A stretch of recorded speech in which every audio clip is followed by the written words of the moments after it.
Caros irmãos, que Jesus nos abençoe. No estudo de ciência e espiritualidade, abordaremos hoje a fisiologia transdimensional. Fisiologia é a ciência que estuda como funcionam os seres vivos. E a fisiologia transdimensional estuda a fisiologia nas várias dimensões espirituais do ser vivo. As dimensões de um ser vivo, especialmente as dimensões do ser humano, são 4. A dimensão física, a dimensão astral, ou também chamada emocional, perispiritual ou espiritual. Perispiritual é o mais comum. Dimensão mental e a dimensão propriamente dita, a espiritual. Dessas dimensões, a espiritual nós não temos acesso de modo algum ainda. A dimensão mental e a dimensão espiritual, essas duas já têm algum conhecimento oriundo de espíritos que nos trouxeram pela psicografia ou psicofonia assuntos ou estudos nesse sentido. A dimensão física, aquela que a ciência conhece bem. Nós conhecemos relativamente bem a fisiologia do ser humano na dimensão física. Vamos lembrar que nós somos espírito e corpos materiais. O espírito é o princípio inteligente humano. O princípio inteligente criado por Deus, evoluído até a condição humana. Os corpos materiais são aqueles que envolvem o espírito e são coletivamente chamados de perispirituais, ou corpo perispiritual, ou corpos sutis, que são todos constituídos de matéria derivada do fluido cósmico.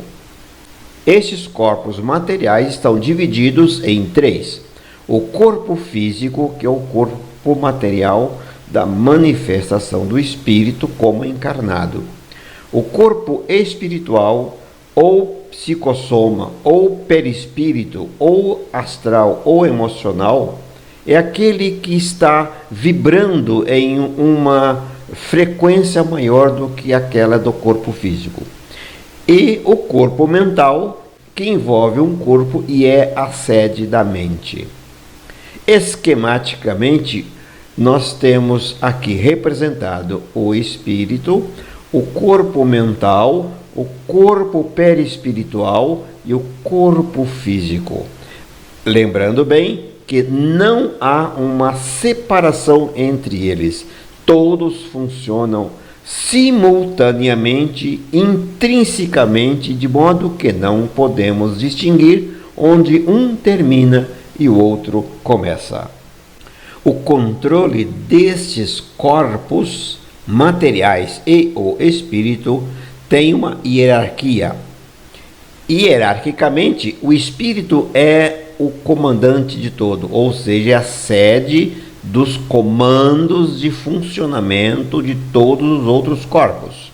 Na sequência, nós temos o espírito, que coordena a função do corpo mental, que por sua vez coordena a função do perispírito, que é o corpo espiritual, que por sua vez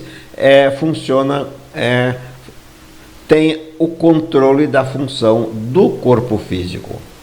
Como já dissemos, os corpos mental e perispiritual, pouco nós conhecemos sobre eles, e bem conhecido é pela ciência o corpo físico, e é nele que nós vamos focar nosso estudo primariamente. O corpo físico é composto de 75 trilhões de células, em média, variando de 50 trilhões a 100 trilhões, ficando numa média de 75 trilhões de células. Cada célula do corpo físico é uma estrutura que reflete a função do organismo todo, ou seja, nosso corpo físico tem da célula a sua menor unidade funcional. O conjunto de células semelhantes forma um tecido. E o conjunto de tecidos que tem uma determinada função formam os órgãos. O conjunto de órgãos para uma determinada função forma os sistemas. E o conjunto de sistemas forma o corpo físico ou o organismo.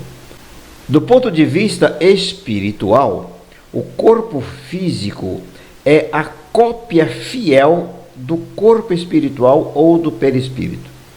Na verdade, o corpo material, o corpo físico, reflete todas as funções que estão no perispírito. Como já dissemos, o corpo físico é composto de 75 trilhões de células, que é a base funcional de todo o corpo. O organismo físico tem a célula humana como a base funcional de todo o corpo. Nesta célula estão todas as funções necessárias para o corpo físico funcionar.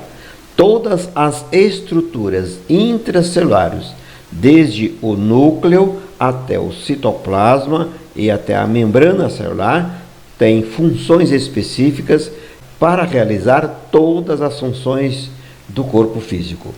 Estas células são especializadas, ou seja, cada sistema tem suas células específicas. André Luiz nos fala no livro Evolução em Dois Mundos que cada célula é um princípio inteligente que tem uma parte no corpo físico e outra no perispírito. Na verdade, o corpo físico é formado por 75 trilhões de princípio inteligente. Nós podemos afirmar ou podemos dizer que o espírito humano administra um condomínio de 75 trilhões de condômino, onde o espírito encarnado é o síndico. Aqui estamos uma célula física com a sua contraparte espiritual. É aqui que está, ou seja, este é o princípio inteligente. Como todo princípio inteligente sempre tem uma parte física, a parte física está aqui. E este princípio inteligente liga-se à célula física, como alguns autores afirmam, de molécula a molécula. Cada molécula do perispírito se liga a cada molécula no corpo físico. Célula perispiritual com a célula material. André Luiz também nos confirma que é no citoplasma da célula material que está radicado o controle da célula perispiritual ou do princípio inteligente. De modo tal que não há condições de dizer onde termina o controle de uma célula perispiritual, onde começa a função de uma célula física. Há uma intrínseca e imbricada sobreposição de funções entre as duas células. Funcionam integralmente como um só corpo. E como dissemos, a interface de controle é o citoplasma da célula material. Relembrando, nosso corpo físico tem na célula material a síntese funcional de todo o nosso corpo. E cada célula representa um princípio inteligente que está radicado no perispírito.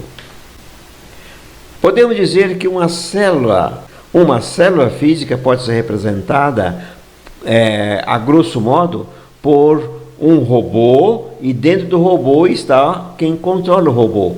O princípio inteligente lá coordenando a função de toda a célula. É uma representação grosseira, mas que dá para termos uma ideia de como se acopla a célula material com a célula perispiritual. A célula física, sob o comando do princípio inteligente, realiza tudo o que é necessário para a manutenção da vida. Ela faz a metabolização nutricional dos alimentos que ingerimos, faz a fabricação de substâncias necessárias para a harmonia funcional de todo o corpo, faz o controle funcional local na própria célula e a distância para os órgãos ou sistemas. E mais importante é o controle da extração de energia. Uma vez que um corpo vivo precisa de energia, qualquer função que vai ser realizada por um corpo físico há gasto energético. E esse gasto energético é a célula que extrai. A célula do corpo, a célula material, junto com a célula perispiritual, formando um conjunto celular, faz a extração da energia física e da energia vital. Energia para o corpo físico, energia físico-química extraída dos alimentos, cujo elemento extrator é a mitocôndria. E a energia vital, que é a energia que produz a vitalização do corpo físico. Um corpo físico só está vivo graças à energia vital, retirada em grande parte dos alimentos que ingerimos. Porém, não é só do alimento que ingerimos que retiramos a energia vital, como iremos ver daqui a pouco. A energia vital é o ectoplasma, a substância ectoplásmica que nós conhecemos das reuniões de materialização. A materialização de um espírito é feita por ectoplasma, que é a energia vital. Os sistemas funcionais humanos são distribuídos em 10 divisões. E no corpo humano nós temos sistema nervoso, sistema digestório, sistema respiratório, sistema cardiovascular, sistema osteomuscular, sistema endócrino, reprodutor, excretor, sanguíneo e tegumentar. Cada um deles realizando funções específicas. O sistema nervoso, como já sabemos, é o mais nobre desses sistemas todos. As células do sistema nervoso, que são os neurônios, são aquelas cuja frequência vibratória é superior a todas as células dos sistemas restantes. Estes sistemas funcionais as suas funções são coordenadas por chamados centros de forças ou chakras. Aqueles maiores centros de força, que são 7, o coronário, cerebral, laringeu, cardíaco, gástrico, esplédico e genésico, cujas localizações estão nos corpos sutis, estão localizados no duplo etérico, no perispírito, no corpo mental. No corpo físico não há centro de força, não há chakra. A expressão de um chakra, de um centro de força no corpo físico é realizado em locais onde existem plexos nervosos e plexos hormonais ou endócrinos. Esses centros de forças, repetimos, estão localizados nos corpos sutis. No corpo físico há apenas a projeção desses centros de forças nos locais já mencionados. E vamos estudar, portanto, o sistema nervoso em primeiro lugar. O sistema nervoso é formado pelo cérebro, a medula espinhal e os nervos. O cérebro está localizado dentro da caixa craniana, a medula espinhal está localizada dentro da coluna espinhal e os nervos estão distribuídos por todo o corpo. Para o cérebro funcionar, ele necessita de ser informado de tudo o que acontece no corpo físico. Essas informações são levadas ao cérebro através dos nervos, chamados sistema nervoso sensitivo, ou os nervos sensitivos. São as vias neurais que vão levar as informações de todo o corpo para o cérebro. Estas informações são distribuídas por corpúsculos distribuídos pelo corpo inteiro, em todo o corpo. Nós temos os sistemas sensitivos dividido em duas partes. A chamada sensibilidade geral, que está distribuída pelo corpo inteiro, e a sensibilidade especial, que está localizada em órgãos específicos na caixa ou no crânio, na cabeça. No corpo inteiro, a sensibilidade geral está distribuída pela pele, articulações, músculos, órgãos internos, tudo isso. Exemplo de sensibilidade geral: a dor, a pressão, o tato, a temperatura, a sensibilidade tátil, a cócega, prurido, a propriocepção, ou seja, conhecimento de onde está cada órgão, cada posição do corpo. Os órgãos dos sentidos são aqueles da sensibilidade específica. A visão, através dos olhos, a audição, através dos ouvidos, a olfação, através do nariz, e a gustação, através da língua. São órgãos como se fossem câmeras focalizadas externamente para captar a informação do exterior para dentro do corpo físico. Existe também uma chamada percepção extrasensorial. A percepção extrasensorial, nós não sabemos que órgão capta esta informação, mas é uma percepção generalizada. Exemplo: se alguém chega na sua casa, muitas vezes antes de tocar a campainha você sabe quem chegou. É uma percepção que você não sabe como captou, mas ela lhe chega, a informação lhe chega. O telefone toca, você vai atender, mas antes de atender o telefone você já tem uma quase certeza de que a pessoa que está telefonando é fulano, ou seja, você sabe quem é. São informações que ninguém consegue entender como chega, pelo menos cientificamente, mas nós, como espíritas, sabemos que é uma percepção acolhida pelo espírito. Todas essas informações vão chegar ao cérebro como uma entrada da informação do cérebro. Esta informação que chega, primeiro ela precisa ser identificada.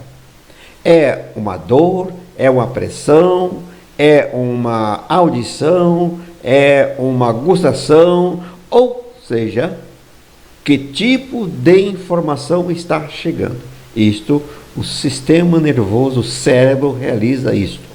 Depois de identificada a informação que chega, o sistema nervoso, o cérebro, organiza esta informação que ali chega, de tal modo que a organização facilita o processamento dessa informação pelas várias partes do cérebro para depois liberar uma ação a ser realizada.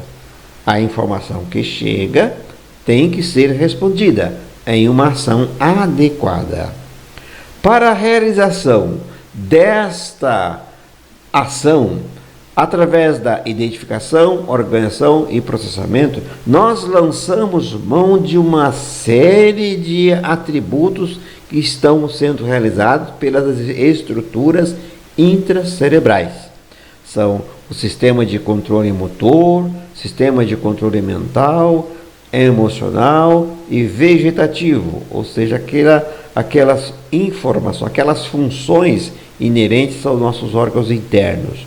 Para realizar isso, nós utilizamos os atributos mentais e os atributos emocionais.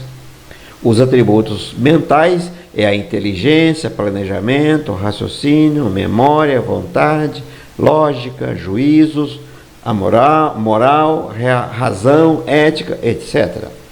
Os atributos emocionais são os sentimentos: amor, paz, alegria, bondade, perdão, ódio, raiva, ciúme, maldade, melindre, etc. Tem inúmeros sentimentos.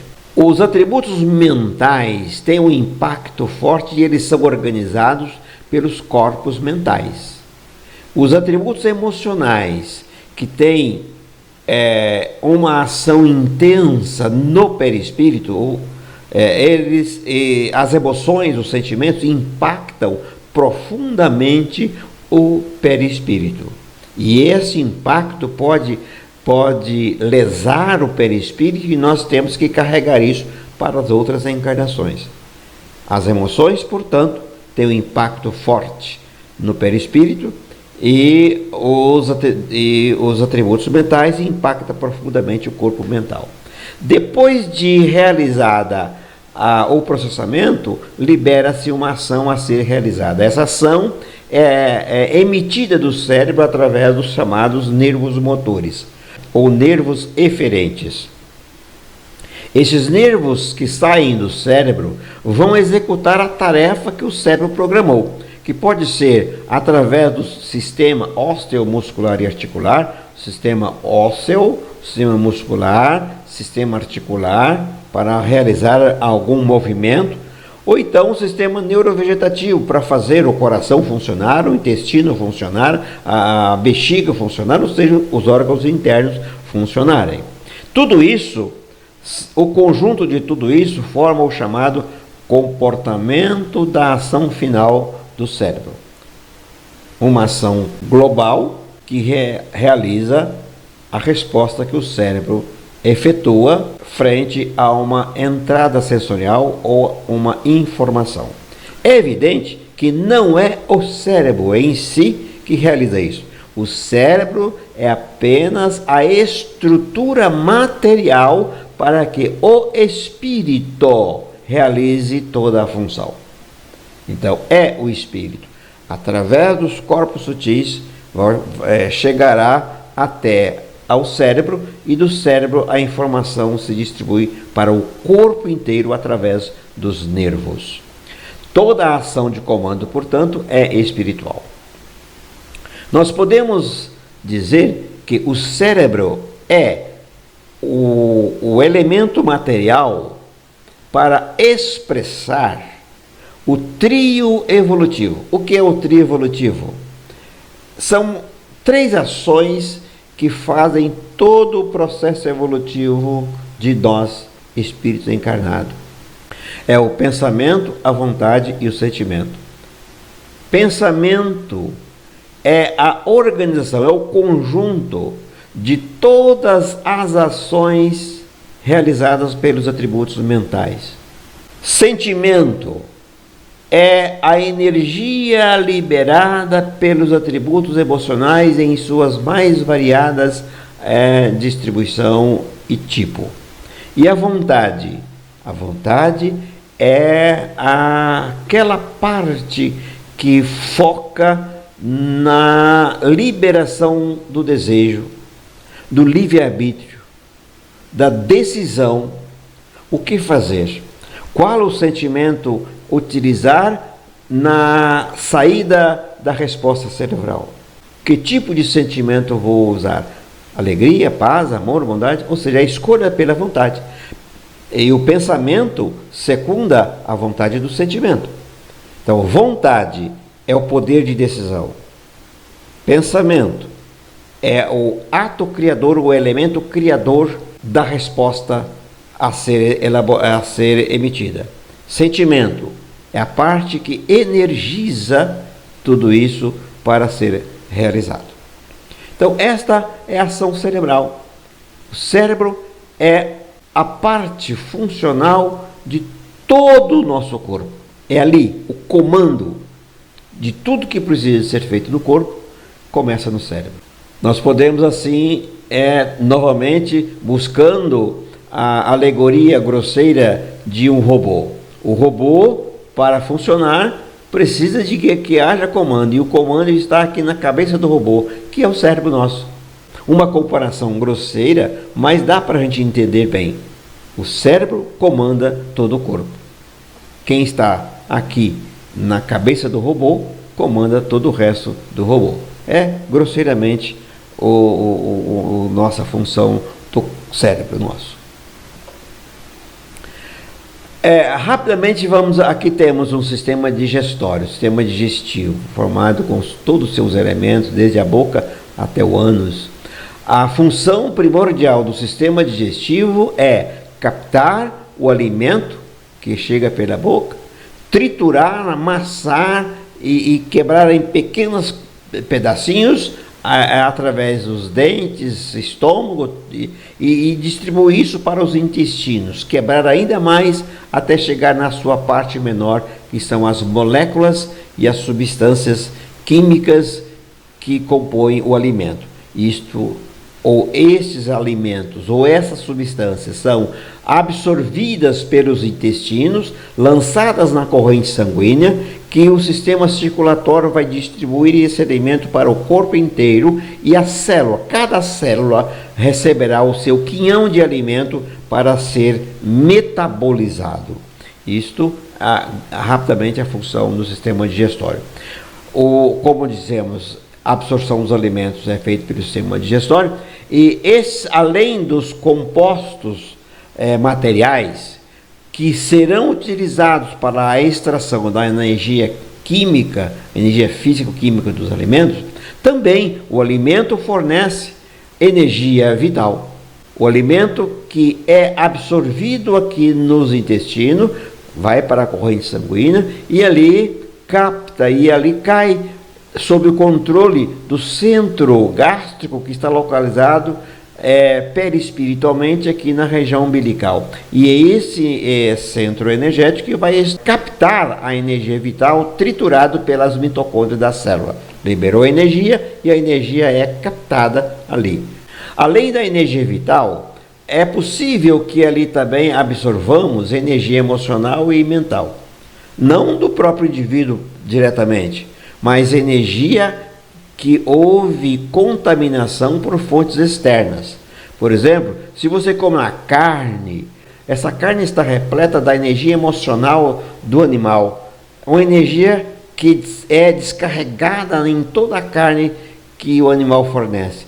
Principalmente na hora da morte, essa energia emocional é muito grande. Outro exemplo, quando a pessoa vai fazer alimento, se ela estiver em descontrole emocional ou um descontrole mental, essa energia contamina o alimento que está sendo feito. E todos aqueles que usam aquele alimento estará absorvendo a energia emocional e mental descontrolada de quem fez o alimento. E depois de extraído toda a parte útil do alimento, ele é excretado na forma de fezes. O sistema respiratório, semelhante ao digestório, é usado para a captação de substâncias também. No caso presente, é o metabolismo dos gases. As partes que compõem o sistema respiratório começam no nariz e desce pelas traqueias até chegar aos pulmões e os bronquíolos. Os gases respiratórios, especialmente o oxigênio, nitrogênio, vapor de água, são captados pelos pulmões. E isso é lançado no sangue e distribuído pelo corpo inteiro. E do sangue chega aos pulmões o gás carbônico, que foi o resíduo do metabolismo celular. Esse resíduo do metabolismo celular, que é o gás carbônico, entra nos pulmões e ele é eliminado na expiração. Então há uma troca de gases entre o meio externo e o meio interno. O oxigênio é absorvido para ser levado até a célula e é o oxigênio que vai ser utilizado para a extração de energia química dos alimentos. E o nitrogênio que chega é absorvido para equilibrar as pressões intrapulmonar ou intracorporal, com a pressão externa do meio ambiente, e o vapor d'água é utilizado para umidificar todo o sistema. Aqui também nós temos um grande provedor de energia vital. A respiração é um grande provedor de energia vital, porque o meio ambiente está repleto de energia vital. O meio circundante tem muita energia vital e isso nós absorvemos através da respiração. Nos sistemas religiosos orientais, isso é chamado de prana ou ki, com K, ou ki, com ki, mas é a energia absorvida do meio ambiente. Também é em quantidade mínima, mas o processo emocional e mental é também possível ser absorvido, porém em muito menor escala. Muito bem, estes sistemas do corpo físico restantes, que nós aqui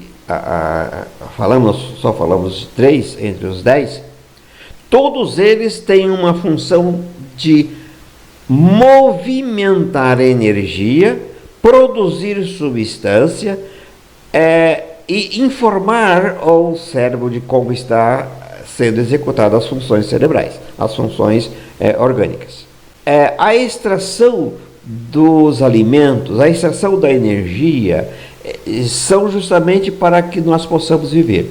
A vida é mantida no corpo físico graças à extração de energia vital que os alimentos fornecem através do sistema digestivo, que o sistema respiratório absorve do ar que respiramos. Tudo isso é para que forneça a energia vital responsável pelo acoplamento corpo físico e perispírito, mantendo, portanto, o espírito ligado ao corpo, vitalizando assim o nosso corpo físico. Se não houvesse essa energia vital, o corpo físico irá morrer. A perda da energia vital faz com que o corpo morra. A morte ocorre quando o corpo não consegue mais extrair energia vital. O envelhecimento também acontece quando há uma diminuição da nossa capacidade de absorver a energia vital. A ciência já demonstrou que o corpo humano tem capacidade de viver até cerca de 120 anos. Isto é uma condição bem específica e teórica. Isso é uma teoria, porque na humanidade inteira dificilmente nós temos pessoas que chegam aos 120 anos. Não é isso? Esta nossa capacidade de chegar até os 120 anos é um limite extremo. Entretanto, nós sabemos que cada um de nós segue um programa traçado para a reencarnação. Quando nós reencarnamos, nós recebemos um programa de serviço, um programa de trabalho. E este programa tem um tempo de duração. Então nós podemos dizer que cada programa da reencarnação tem um tempo próprio de execução. Findo esse tempo, nosso corpo morre por exaustão. Acabou o tempo. Grande parte das vezes, nós encarnados vivemos menos do que esse tempo programado na reencarnação, porque abusamos das funções corporais. Esse abuso, tanto para mais quanto para menos, provoca desgaste e aí as células morrem mais cedo, o corpo morre mais cedo, justamente porque houve desgaste exagerado. O desgaste para mais nas hiperfunções do nosso corpo, nas drogas, nas bebedeiras, nas extravagâncias de todos os tipos que nós realizamos. Tanto para mais quanto para menos, ou seja, nosso sistema sedentarista provoca um desgaste porque o corpo precisa de eliminar muito mais dejetos, muito mais elementos nocivos para ou fora devido ao sedentarismo. Vamos ver, aqui esquematicamente nós temos aqui os extremos da função corporal, para mais e para menos. Nossa função ideal é ficar aqui no meio, ou seja, nossas funções devem ficar entre os extremos, Assim, nosso corpo poderá viver o tempo necessário para realizar todo o programa reencarnatório. Portanto, concluímos, é responsabilidade nossa cuidar do corpo e do espírito, de modo tal que o espírito tenha sempre um corpo plenamente funcional para realizar a sua tarefa reencarnatória. Cuidar do corpo e cuidar do espírito, de tal maneira que nós possamos viver o tempo que nos é dado viver na Terra. Muita paz.